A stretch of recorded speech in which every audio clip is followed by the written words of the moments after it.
Here we got an over-the-top 1948 Ford pickup. It's got a Thunderbird motor in it, so he's kept it all Ford, which is very cool. Aluminum radiator in there. Aftermarket AC, looks like, I think. Man, look at this interior too.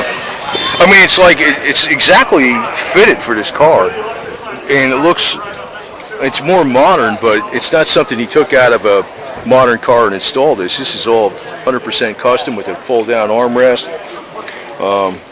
It's an automatic. It's an aftermarket steering wheel, but it goes absolutely perfect with this type of interior. It's probably an overdrive automatic, I'm assuming. And you got your full instrumentation stock with the fuel, battery, temperature, oil. So you got some pictures back here. God.